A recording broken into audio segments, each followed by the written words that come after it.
Fala pessoal do canal, aqui na nossa primeira entrevista. Temos a honra de receber Leonardo Neiva, 43 anos, natural do Rio de Janeiro e atualmente treinador da seleção de São Cristóvão e Neves. Tudo bem, Léo? É um prazer participar do programa, mais uma vez, dessa vez, né, de forma online, né? Um Sim, prazerzão aí, vamos em frente. vamos lá. Gostaria de saber primeiro em relação às eliminatórias, né? A sua seleção fez 6 pontos, né, nas 2 primeiras partidas, e você falasse sobre esses jogos. Então, Léo, nós jogamos o primeiro jogo foi contra Porto Rico, fora de casa, né, em campo neutro, devido ao protocolo do Covid, né? Sim. Nós não podíamos jogar em casa, então nós tivemos que jogar no campo neutro. E jogamos na República Dominicana. Ganhamos de 1-0, foi um jogo muito difícil. E o segundo jogo jogamos contra Bahamas, lá em Bahamas, na casa do adversário. Ganhamos de 4-0. Mas foi ótimo, entendeu? Assim, foi acima da expectativa. Né? A gente sempre quer ganhar os jogos, mas nós tínhamos planejados ali 4 pontos, né, em 2 jogos. E felizmente nós conseguimos 6 pontos, né, 2 vitórias. O time se comportou bem, sabe? Eles assimilaram bem rapidamente a questão tática. Eu estou muito satisfeito. Essa pergunta sempre é feita, né, principalmente numa seleção assim que é pouco conhecida do público. Eu gostaria de saber como é que é a captação de atletas, como é que você acompanha os jogadores da sua seleção. Então, Léo, nós acompanhamos, né, pela internet, né? A gente consegue ver alguns jogos. Nós temos aqui a associação, né, a federação tem alguns scouters que eles têm parceria, tem convênio. Eles moram na Inglaterra, na Escócia, no Canadá, nos Estados Unidos, que são os países, né, onde nossos atletas atuam, os internacionais, né? Então, o mapeamento é feito dessa forma. E a gente acompanha também pelas plataformas, o iScout, o Instat, e a gente vai acompanhando, né? O número de jogos, enfim, tudo, né? Tudo para não convocar somente pelo nome. Sim. E como atuam as equipes de Leonardo Neiva? Como ele gosta assim de jogar? Propor jogo, fica mais defensiva? Então, Léo, isso aí é uma pergunta que a gente sempre responde da seguinte forma, né, cara? Depende, né? É circunstancial. Né? Eu realmente gosto de um futebol mais ofensivo, um futebol rápido, né? Uma transição rápida, um futebol vertical. Mas a gente tem que se adequar ao nosso mercado atual, à filosofia de jogo do país, à cultura do país, né? Então, com certeza, por mais que a gente goste realmente de um futebol mais ofensivo, com mais circulação de posse de bola, a gente tem que se adequar à realidade, sabe? Sim. No seu grupo tem o Márcio Máximo, né? Que também é brasileiro e ele está na seleção da Guiana. Como vocês conversam? Como é a relação entre os dois e como você projeta o duelo contra ele? Nós somos muito amigos. Assim, praticamente, o Márcio é um grande irmão do futebol. E tanto dentro do futebol como fora do futebol, a gente tem uma amizade muito forte. A gente conversa bastante sobre tudo, sobre futebol brasileiro, internacional, sobre as situações, né? Vai ser um grande jogo, né? Vai ser um grande jogo. Ele está mais tempo de trabalho, né, à frente da Guiana do que eu. Eu estou aqui somente 3 meses. Estou fechando essa semana 3 meses aqui na seleção de São Cristóvão. O Márcio está fechando 2 anos de trabalho. Né? Então, assim, vai ser um grande jogo e a gente espera, né, logicamente, um resultado positivo. Sim. Você tem a licença A e Pro da CBF, né? Eu gostaria que você falasse um pouco sobre os cursos, o que você aprendeu e se falta alguma coisa ainda dentro dos estudos da CBF. Então, Léo, nós fizemos o curso da licença A, né, em 2017. E depois de um ano e pouco, conseguimos entrar na licença Pro, que é feito em 2 módulos, né? Cara, o curso é excelente, o curso é muito dinâmico, né? Ele é tanto teórico como prático. Então, tem várias situações, né, que simulam, né, o jogo, trabalhos que simulam o jogo em si, e troca de ideias, sabe, intercâmbio muito positivo.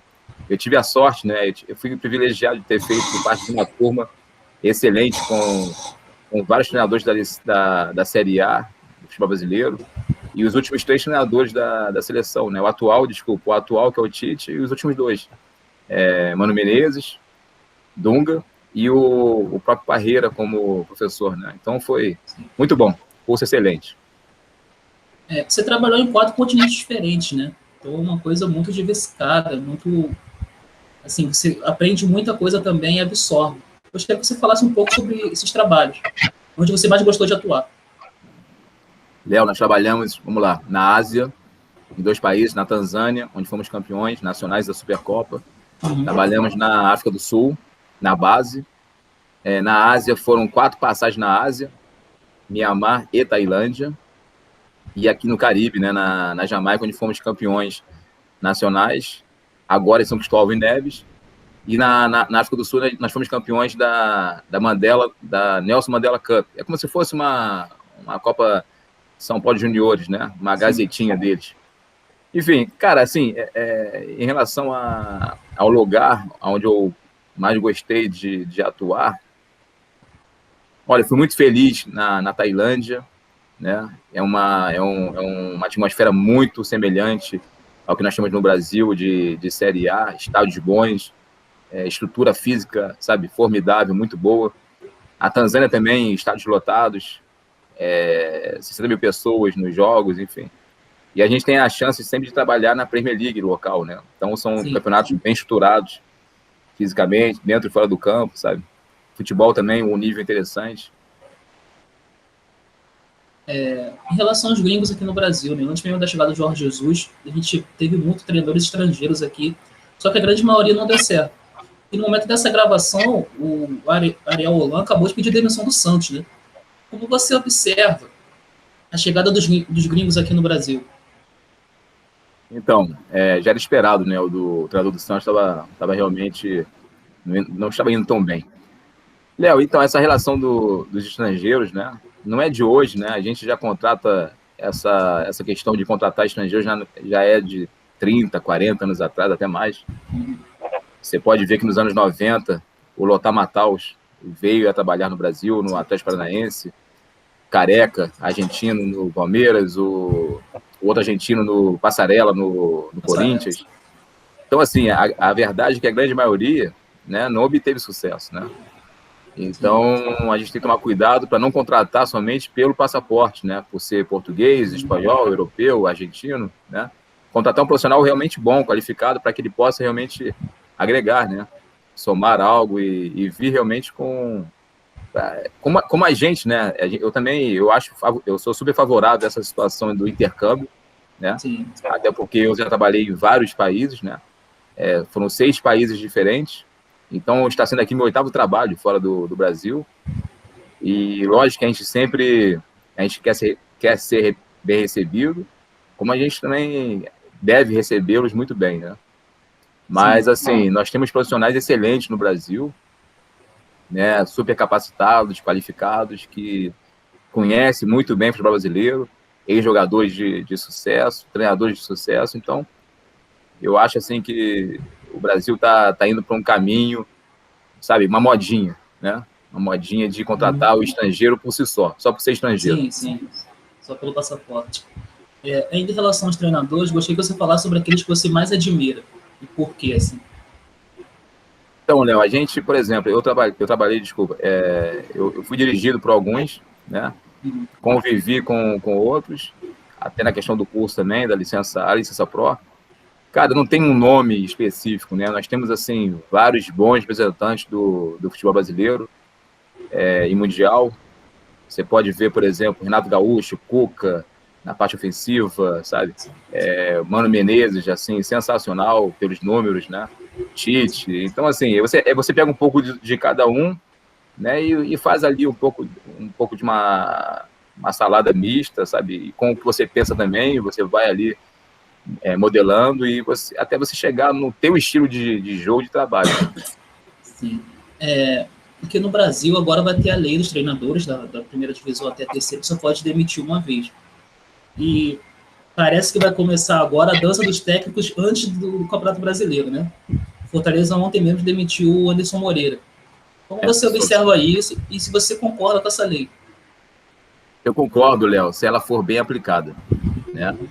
Se ela for bem aplicada, eu concordo, porque abre um leque de opção para outros treinadores, para que outros treinadores possam, né, entrar no mercado e não somente ficar naquele círculo vicioso dos mesmos treinadores da licença A, licença B, desculpa, Série A, Série B. Série B. Enfim, agora tem que ser algo realmente bem aplicado, né? Porque senão o que vai acontecer é você, por exemplo, o auxiliar da casa, né, o auxiliar permanente, já vai estar ali sempre preparado para ser a primeira opção, né? Sim. Como já tem isso aí, já há cerca de 2, 3 anos começaram a executar isso, mas eu acho que deve ser aplicada de uma forma coerente, aí eu acredito que seja positivo. Entrando um pouco agora no campo e bola, uma questão muito falada aqui no Brasil agora é o posicionamento corporal do jogador. A forma como ele recebe a bola, se ele recebe de frente para o ataque ou não. Como você treina isso, como você observa isso nos jogadores? Léo, deixa eu te falar um negócio. Isso daí, quando eu era do Bom Sucesso, com 13 de idade, no infantil do Bom Sucesso, eu já escutava isso. Então não é novidade nenhuma. O que está acontecendo no Brasil é o seguinte: eles estão pegando novas nomenclaturas e estão renomeando situações super antigas. Isso é uma situação super banal, banalizada, comum, corriqueira, sabe? Lógico que o jogador tem um centroavante, faz o pivô, ele fica de costas para o gol adversário, mas o ponta direito, o extremo, o jogador de lado, o meia, ele sempre tem que se posicionar de uma forma, digamos assim, diagonal, né? De uma forma para antecipar uma situação futura, né? Para ganhar tempo. Então não é de hoje isso, sabe assim? Eu acho que o futebol brasileiro está indo assim por essa questão de novas nomenclaturas para falar do que já foi falado há 30, 40, 20 anos atrás, sabe? Ainda sobre isso, né? Só para completar, isso daí nós treinamos de forma corriqueira, né? Na parte de treinamento tático, até no aquecimento, você faz exercícios, né? Simulando ali para o jogador que ele possa fazer a scan, não é em português, mas se for em português e que ele possa mapear, né? Antever a jogada, né? Quando a bola está viajando para ele. Ainda sobre isso, né? Aqui no Brasil também, fora dele, fala muito sobre a intensidade do jogo, né? E as pessoas confundem muito a intensidade com o time correr o tempo inteiro. Gostaria que você falasse um pouco sobre isso, né? Sobre o que realmente é intensidade no jogo com a bola e sem a bola. Então, Léo, exatamente. E uma coisa que eu até falo aqui com meus jogadores. Você não pode confundir intensidade com ansiedade, o jogo rápido com aquele jogo nervoso de a bola queimar no pé e você, sabe, você rifar a bola por si só, né? Cara, intensidade é você jogar de forma rápida e vertical, né? E, por exemplo, uma vez que você pode perder a bola no campo adversário, no terço final do campo adversário, você pode fazer o pós-perda, como você pode fazer a transição defensiva, que é a antiga recomposição. E isso não é de hoje também, não é de agora. A gente já tem ali números, né? Por exemplo, a Premier League inglesa. A Premier League inglesa é a campeã recordista na questão da recomposição, transição defensiva. Sim. Os jogadores eles conseguem fazer a transição deles em até 4 segundos. De 4 segundos, é muito rápida a transição defensiva da Inglaterra. E isso é de 2010, 2011.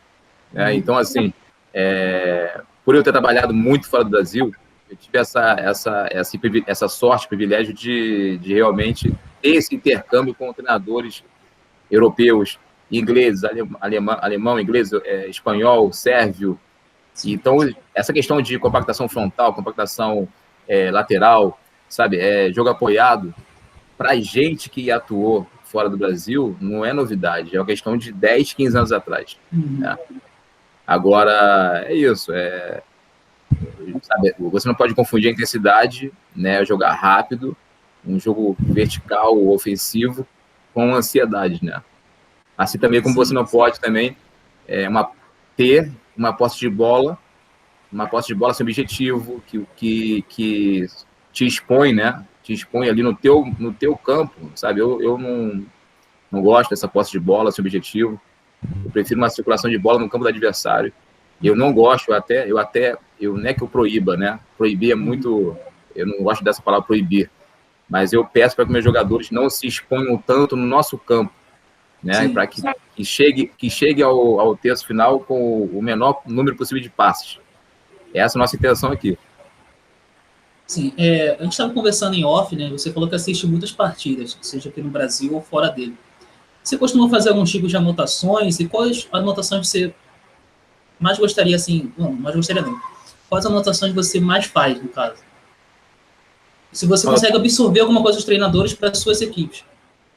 Sim, com certeza. Ontem, por exemplo, eu vi 2 jogos da Liga Inglesa, a final da FA Cup, o outro jogo da Premier League, vi La Liga, futebol espanhol, futebol brasileiro. Você observa muito ali o comportamento, né? Comportamento defensivo, ofensivo, a mudança de atitude, né? Numa pressão. Isso é interessante, de treinador para treinador. Você vai vendo ali a característica e você vai assimilando um pouco. Você pega um pouquinho de um pouquinho de outro. Como eu falei anteriormente, né? Você faz um combo, né? Uma junção de todos e você agrega o que você pensa, né? O que o Leonardo, ao que o Léo Neiva pensa como futebol. Sim. Uma pergunta meio básica, assim, que todo mundo discute aqui no Brasil é sobre o camisa 10, né? Gostaria de saber, na sua opinião, se o camisa 10 acabou ou ele evoluiu. Eu acho, assim, essa pergunta é interessante, Léo, porque não é que tenha acabado, né? O futebol mudou. O futebol mudou, então aquele camisa 10 clássico, né? Como, por exemplo, o Alex, né? O Arilson do Grêmio, o Alex, o camisa 10 clássico, ele teve que ficar muito intenso, né? O futebol está muito intenso, então hoje até essa questão desse 10 está extinta porque os clubes hoje, na base, estão dando prioridade muito ao jogador de lado, ao de beirada, né? Ao jogador que faz o bate e volta. Então esse 10, ele realmente, ele não é que está escasso, sabe? Eu acho assim que... E outra questão, de 15 anos para cá, mais ou menos, quem articula o jogo não é mais o camisa 10, né? É o primeiro volante, o segundo volante. Então, Sim. digamos assim, o 10 ele recuou. Inclusive o Flamengo tá utilizando isso agora, pegando o 10 clássico dele, que é o Diego Ribas, e colocando como volante. Para articular e construir a criação da jogada, né? Cada vez mais hoje a jogada está sendo iniciada lá atrás.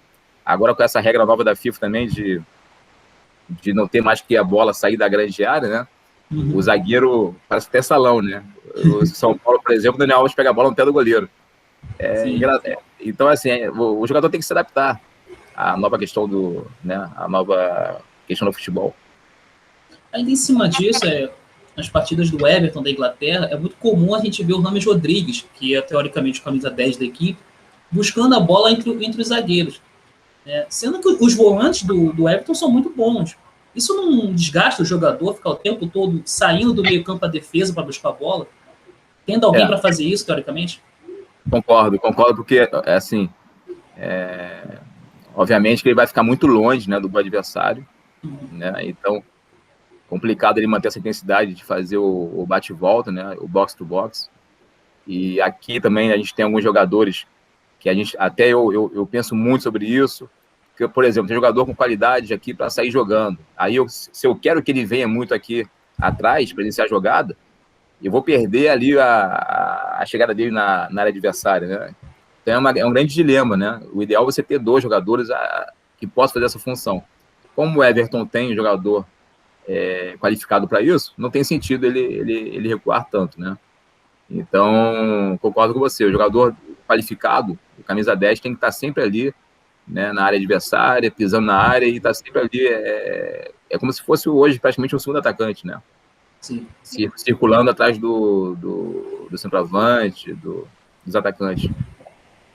2 perguntinhas assim básicas sobre a Europa, os jogadores que eles procuram ou não. Por que, na sua visão, um atleta igual o Luan, hoje no Corinthians, não teve assim tanta procura na Europa como teve destaque no Grêmio? O que faltou? Acho que teve, né, Léo? Acho que faltou realmente foi o acordo financeiro, né, das partes entre o Grêmio e entre os interessados. Com certeza não surgiu aquele convite de um Real Madrid, mas surgiu o convite da Europa, mas não o ideal. Eu acho que foi mais em relação a isso. O Luan teve um destaque absurdo na Libertadores de 2017, se não me engano. Né? Então o momento era aquele para ele fazer a transferência, né? Depois passou, teve um momento de lesões e tá agora recuperando, né? Tá tentando reencontrar o seu futebol no Corinthians. Sim. A outra pergunta é sobre o Kaique, o jogador fluminense que foi vendido agora para o grupo do Manchester City. Por que a Europa agora está buscando um jogador tão jovem assim? Para que eles possam modelar esse jogador. E essa é a realidade. O jogador hoje está saindo do Brasil e sendo procurado com 14, 15, 17 de idade. Como não só brasileiro, como africano também. Né? Na verdade, isso daí não é de hoje, tem 10, 15 anos. O africano, eles mantêm núcleos na África de formação, né? E o jogador sai com 14, 16 de idade, vai morar na Europa e vai fazer toda a adaptação, seja de vida, escolar e de futebol. Então, o jogador, ele sai aqui com um talento absurdo, que é o caso do Kaique e de outros, e vai ser ali lapidado, né? Formatado na escola europeia, né? Então, essa é a grande questão, e por isso que eles estão cada vez mais contrataram. O Real Madrid contrataram o Real Madrid contratou 2 jogadores, né? Praticamente de mesma característica. O Rodrigo um pouco mais por dentro, o Júnior, o Vinícius Júnior mais aberto, mais de lado, mais ofensivo, mais vertical, enfim. Mas, assim, jogadores novos e que passaram pelo processo de adaptação, foram para o Real Madrid B e hoje estão aí, né? Sabe, surtindo um efeito altamente positivo para o Real Madrid, né? Em cima disso, assim, a gente tem um caso do Vinícius Júnior que deu certo, né? Ele é um destaque do Real Madrid, mas por outro lado a gente tem o Renier, que não conseguiu jogar, ele não conseguiu jogar nem no Real Madrid e nem no Borussia Dortmund, né? O que explica isso? Se são jogadores da mesma ideia, assim, de contratação, não de jogo. Tem que ver, às vezes é o treinador, é o estilo de jogo do treinador, né? A ideia, o modelo de jogo. Às vezes o jogador não encaixa tão bem, né? São vários fatores, né? Não é somente o jogador em si, é modelo de jogo, característica, país. Né? Tem que ver se a adaptação dele foi realmente bem feita pelo clube. Né? Eu acho que o Real Madrid acertou muito em ter colocado, né, tanto o Vinícius Júnior como o outro menino, o Rodrigo, nessa questão da... Eu não sei se o Renier passou pelo B, né? Não sei se ele passou pelo B, mas eu acho que o jogador brasileiro que sai tão novo não deve ir logo para o A, deve passar por uma experiência, né, no time B, sem tanta pressão, para se adaptar à cultura, né, à filosofia de jogo europeia, né, que é um pouco diferente, até pela questão climática, sabe, Léo? Esse jogo intenso da Europa, ele só consegue jogar esse jogo intenso devido ao horário do jogo e ao clima. Sim. Porque eu acho, com certeza eles não conseguem repetir essa intensidade às 11 da manhã, 10 da manhã, com 35, 38 graus. Não tem como. Né? Então, assim, eu acho um absurdo o Brasil fazer jogos aí 10 da manhã, sabe? No verão, enfim. Aí é questão política, né? Mas é muito em relação a isso. Essa intensidade europeia, vai lá ver a temperatura da Inglaterra e vai ver um jogo aí da Bahia, em São Paulo, Rio de Janeiro, Minas. Né? Sim. As perguntas assim básicas para a gente fechar, né? Um jogador que você gostaria de comandar, por quê? Boa pergunta, excelente pergunta, Léo. E para não citar um nome da atualidade, jogador que esteja jogando, eu vou citar um jogador que já parou de jogar. Zé Roberto, antigo lateral esquerdo, que fechou a carreira no Palmeiras. Por quê? Porque é um jogador que é altamente flexível ali joga de tudo, lateral esquerdo, volante, meia por dentro, camisa 10, ponta. Então, assim, é um jogador que te dá... É um leque, assim, absurdo para o treinador, sabe? É o jogador que todo treinador gostaria de ter, né? Um Zé Roberto, né? Então, se você tiver no teu clube hoje 3 Zé Roberto, está feito. Né? Você, durante o jogo, você pode mudar a formatação tática, não precisa tirar o jogador, né? Somente você move as peças e faz o encaixe. A sua equipe, você gostaria de ter no meio-campo o Thiago Alcântara ou o Verratti do PSG? Thiago Alcântara ou? O Verratti do PSG. Thiago Alcântara. Porque é um jogador mais habilidoso, mais técnico, que para mim lê melhor o jogo, né? E que se encaixaria melhor ao meu modelo de jogo. Em relação assim aos atacantes, a gente, do mesmo jeito que o camisa 10 a gente conversou que houve uma evolução, também há um debate sobre a camisa 9, né?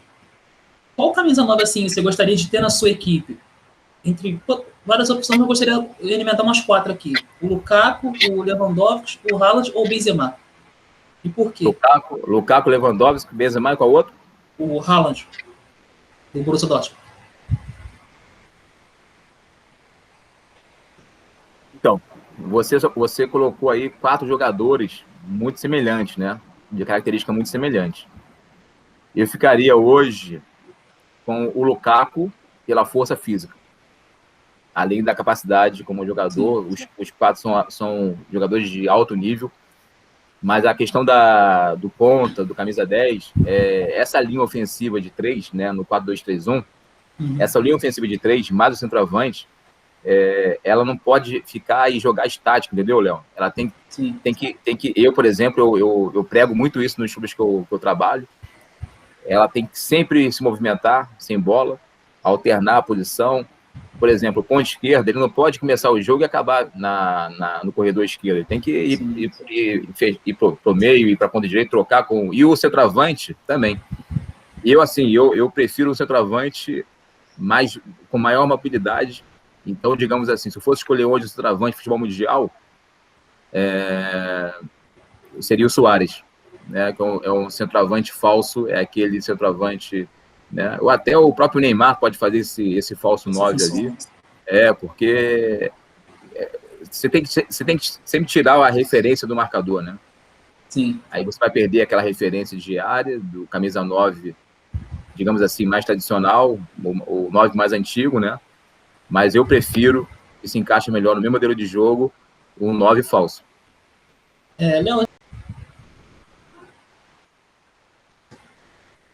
Léo, foi um prazer ter você aqui no nosso programa. E para encerrar, gostaria que você indicasse livros para as pessoas que estão acompanhando nosso canal.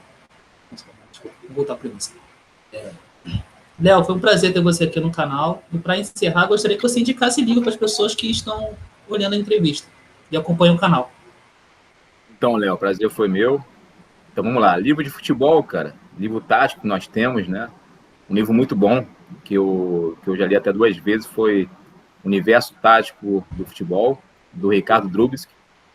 Ele fala muito ali sobre a Copa de 2002, né? Ele consegue ali especificar os jogos do Brasil, do Filipão, os esquemas táticos do Brasil, Argentina, Alemanha. Muito interessante esse livro.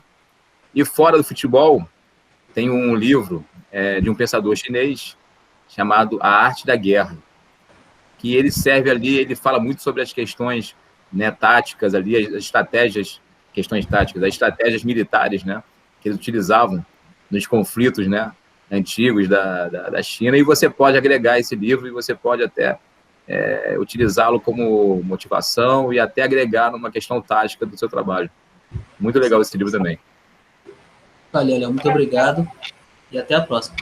Valeu, Léo. Um abração. Fica com Deus. Foi.